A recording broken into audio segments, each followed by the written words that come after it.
ثم هذا الإجماع الذي ينقلونه ويدعونه إجماع إيش؟ ماذا يقول عنه العلماء؟ إجماع سكوتي. Additionally, the ijma' which is being relayed in this particular issue is an ijma' known as ijma' sukuti. Ijma' sukuti is where someone does something. I'll give you an example. So some of the Sahaba, maybe they do something, and then the rest of the Sahaba during that time, they don't speak out against this. So the fact that they have not spoken out against this means that they endorse it. Their silence is an indication of endorsement. So that means there is ijma'. There are those who have supported this vocally, and there are those who have supported this indirectly by them remaining silent. Because if it was something wrong, it's wajib upon them to speak out against it. So the fact that they remain silent shows that they are endorsing this matter. Therefore, there is ijma'. So this type of ijma' is called ijma' sukuti. Ijma' sukuti. It's not an ijma' where everyone is vocal and they all agree and support this vocally. Rather, some have agreed and they support this view vocally, whereas the rest, they remain silent. And because of their silence, they say this indicates endorsement. So therefore, there is ijma'. So this is what ijma' sukuti refers to. So here he mentions there's an issue with regards to ascribing an opinion or a stance to someone who remains silent. If someone remains silent, do we attribute an opinion to this person? Do we say that this is the view of this person even though he remains silent in this issue? This is an issue which is discussed in usul al-fiqh.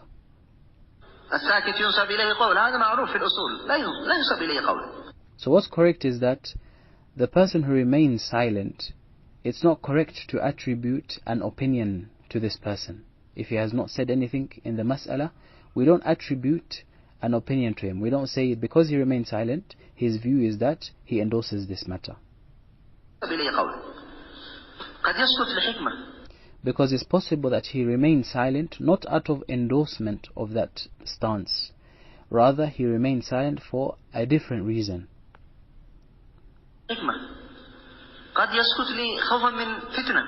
For example, a person might remain silent because he fears fitna if he were to speak out. If he were to express his opinion, it might be a reason for fitna, so he remains silent.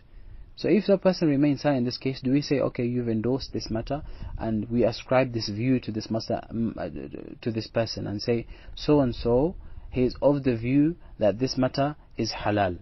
Is it fair for us to say that this person sees this matter to be halal and permissible, even though he himself did not directly say so? But by the fact that he remains silent, we ascribe the permissibility to this person? No, because it's possible for a person to remain silent for a reason other than his showing endorsement or indicating endorsement. فتنة أليس كذلك؟ بلى. ثم هذا لو سلمنا على أن هناك ليس خلاف وجد الخلاف. So everything that we mentioned previously, this is if is for argument's sake saying that there is no khilaf. The points that we mentioned previously is in the case where there is no differing. We are going according to the opinion that says that there is ijma'. So he's mentioned those points. However, in reality, we find that there is no consensus. There is no consensus because there are those who have opposed this supposed ijma'. They are from the Sahaba, those who have opposed and disagreed with this view that it is sunnah. هم يقولون ثبت الأمر على ذلك يعني منذ عثمان إلى الآن ما أحد خالف. So they say that since the time of Uthman radiallahu anhu initiating or introducing this adhan, no one has disagreed or opposed him in that. أحد خالف. أولا ثبت أن عبد الله ابن الزبير رضي الله تعالى عنه لم يكن يؤذن الأذان الأول هذا. So firstly, we have the opposition and disagreement of Abdullah ibn Zubayr radiallahu anhu. Abdullah ibn Zubayr never used to have this adhan called out or announced. So he was from those who opposed this, and he's someone who his khilafah was after Ali radiallahu anhu. So he came after Uthman radiallahu anhu. هذا ما كان يؤذن ما كان يؤذن بين يديه إلا الأذان الأول وهو كان خليفة. So Abdullah ibn Zubair was the Khalifa of Mecca during after the time of Ali radiallahu anhu. After the Khulafa al-Rashidun, we have Abdullah ibn Zubair in Mecca. He was the Khalifa of Mecca. The people gave him bay'ah. He never used to have two adhans. He only used to have one adhan, as was the adhan given during the time of the Prophet ﷺ, Abu Bakr, Umar, and the first half of Uthman's caliphate. في مكة فما كان يؤذن أمامه إلا بأذان بأذان واحد الذي هو الأذان الذي تعرفونه. ثم بارك الله فيكم عبد الله بن عمر. So we have Abdullah ibn Zubair. He has opposed this supposed ijma'. He disagreed with this. Likewise, we have Abdullah ibn Umar radiallahu anhu, another Sahaba who opposed this supposed ijma', who did not hold the stance of this adhan being sunnah. He did not agree with it being a sunnah. الذي كان يضرب به المثل في اتباع أثر النبي صلى الله عليه وسلم. And Abdullah ibn Umar radiallahu anhu was someone who was used to follow the Prophet sallallahu alaihi wasallam, so much so that people used to strike examples through him in terms of adhering to the sunnah of the Prophet sallallahu alaihi wasallam. في الاقتداء بالنبي صلى الله عليه وسلم كان معروف، كان يقف مواقف يقف فيه النبي صلى الله عليه وسلم اتباعه للرسول. He used to follow the Prophet sallallahu alaihi wasallam and adhere to his sunnah, so much so that even after the death of the Prophet sallallahu alaihi wasallam, you'd find him stopping in certain places. For what reason? Because this is places where the Prophet sallallahu alaihi wasallam stood. So he would stand there because the Prophet sallallahu alaihi wasallam stood there in order to follow the sunnah of the Prophet sallallahu alaihi wasallam. So if he's following the Prophet sallallahu alaihi wasallam in these type of things, then indicates that he is going to be following him in things which are of greater significance. سأل هشام بن الغاز الإمام الثقة الذي لم يضعفه أحد من المعتبرين من أئمة العلل أحد فيما سبق. Hisham ibn Ghaz, who is a reliable narrator, someone who is reliable, thiqah, someone who is strong and reliable narrator, who no one from the muhaddithin has declared to be weak. None of the muhaddithin from the past has ever declared him to be weak. All of them are in agreement that this narrator, Hisham ibn Ghaz, is one who is reliable. He's a thiqah. فيما سبق ما أحد حتى الشيخ ربيع الذي ضعفه. The only one who has declared him to be one who is weak is Shaykh Rabi', and he has not been preceded by anyone in this. And he himself used to declare Hisham ibn Ghaz to be thiqah, to be someone who is reliable. However, when the fitna of Shaykh Yahya took place, Wallahu al-Musta'an, he changed his stance and started declaring Hisham ibn Ghaz to be weak. This is when the change took place, when the fitna occurred. And the reason, Allahu A'lam, as some have deduced, and by drawing the dots and putting the dots, connecting the dots together, is that if this athar is weak, if we say Hisham ibn Ghaz is weak, it means that this athar of Abdullah ibn Umar that he's going to mention is weak. And if this is weak, it means that Shaykh Yahya has no basis for declaring this adhan to be weak, and therefore he is an innovator. So this is basically the conclusion that they're trying to get to by declaring Hisham ibn Ghaz to be weak. None of the scholars from the past and the present, from those who are reliable and credible authorities in the field of hadith have declared Hisham al-Ghaz to be weak. Only Sheikh Rabi'. Only Sheikh Rabi'. And he himself used to, in his previous works, declare Hisham al-Ghaz to be a reliable narrator. Something to bear in mind.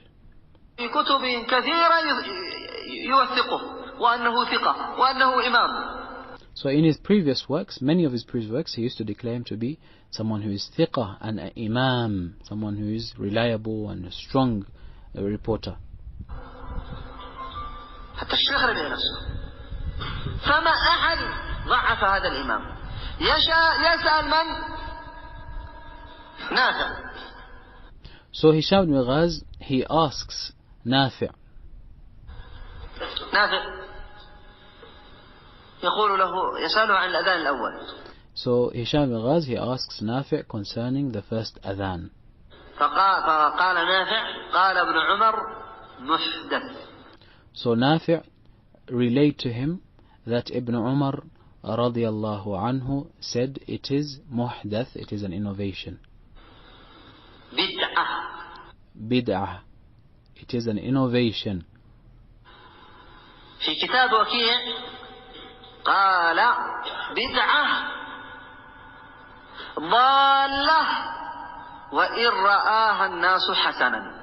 In the book of Waqi' rahimahullah, who is another narrator, it mentions that Abdullah bin Umar radiallahu anhu said it is an innovation which is a misguidance, and every misguidance or kullu bid'atin dalal, and every misguidance is going astray, even if the people see it to be something good, indicating that he considered this adhan that was introduced to be an innovation because it never was done by the Prophet ﷺ, nor Abu Bakr, nor Umar ridwanullah alayhim jami'an. يقضي على قول يقولونه وهو إيش؟ أن ابن عمر يقصد البدعة اللغوية. So the reason, the importance of mentioning the version of Waqi' radiallahu anhu, what was rahimahullah, what was written in the book of Waqi', the importance and significance of his wording indicates that when we say Abdullah ibn Umar said that it is an innovation, this is not a linguistic innovation. He doesn't intend a linguistic innovation, because this is the argument that some people use. They say when Abdullah ibn Umar referred to this adhan as being innovation, he only meant linguistically, as in it didn't exist before, it exists now, it's something new. Similar to what Umar radiallahu anh said regarding the Taraweeh, bid'ah, as in linguistically. So in order to refute this understanding, we have the wording of Waqi' that bid'atun يعني ضلالة وكل ضلالة وإن رآها الناس حسنة, that he refers to it as being a misguidance, and every misguidance is going astray, even if the people see it to be something which is good. لغوية. كيف يسأل هشام بن الغاز عن اللغة؟ يستفسر عن اللغة لما يسأل نافع ما حكم هذا الأذان؟ يعني ما حكمه لغة؟ Likewise, how is this possible that the understanding here is linguistic innovation when Hisham ibn Ghaz is asking for the ruling? What is the ruling of the first adhan? And he says bid'ah. Does it make sense that we understand it to be linguistic when the narrator is asking about the hukum, the legislative shar'i ruling of this matter? هذا هو الأصل. Because this is the asl, this is the origin. When someone is asked about the hukum of something, the answer is going to be the hukum of that matter in the sharia, not linguistic hukum. سأله شرعا ما حكمه فنقل له قول ابن عمر. So he asked him about this matter, what is the ruling of this matter, and he relayed to him the statement of Ibn Umar radiallahu anhu. وكل بدعة ضلالة وإن رآها الناس إيش حسنة. Every innovation is a dalalah, is a misguidance, even if the people see it to be something which is good. He described it as being misguidance, dalalah. So this refutes clearly the understanding that this is linguistic, what was intended linguistic innovation. This refutes that. You can't say bid'ah dalalah attribute or describe it as being misguidance if it's linguistic. بالضلالة لأنه كان في زمن ابن عمر يؤذنون داخل المسجد. Because during the time of Ibn Umar radiallahu anhu, they used to call the adhan, this adhan that was introduced by Umar, inside the masjid. يؤذنون داخل المسجد فأنكر وكان يأتي إلى مسجد يؤذن فيها الأذانا يتركه ويقول هذا بدعة. And he used to come to the masjid on Friday, and when he witnessed them calling the first adhan, the adhan that was introduced by Uthman radiallahu anhu, he would say, this is an innovation. And he would exit and leave. So how can it be a linguistic bid'ah?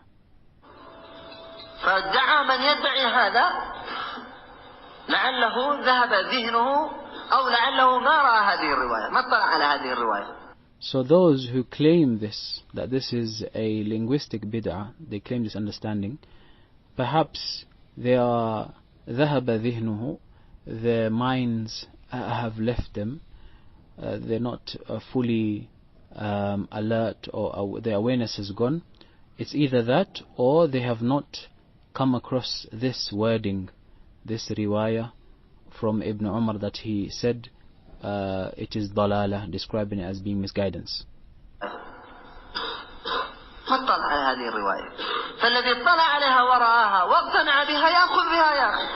So whoever has come across this riwayah, this version, this wording, and he is satisfied with its authenticity, then he takes by it. He acts by it and takes into consideration and sees what Ibn Umar mentioned, the same as Ibn Umar, that it is an innovation.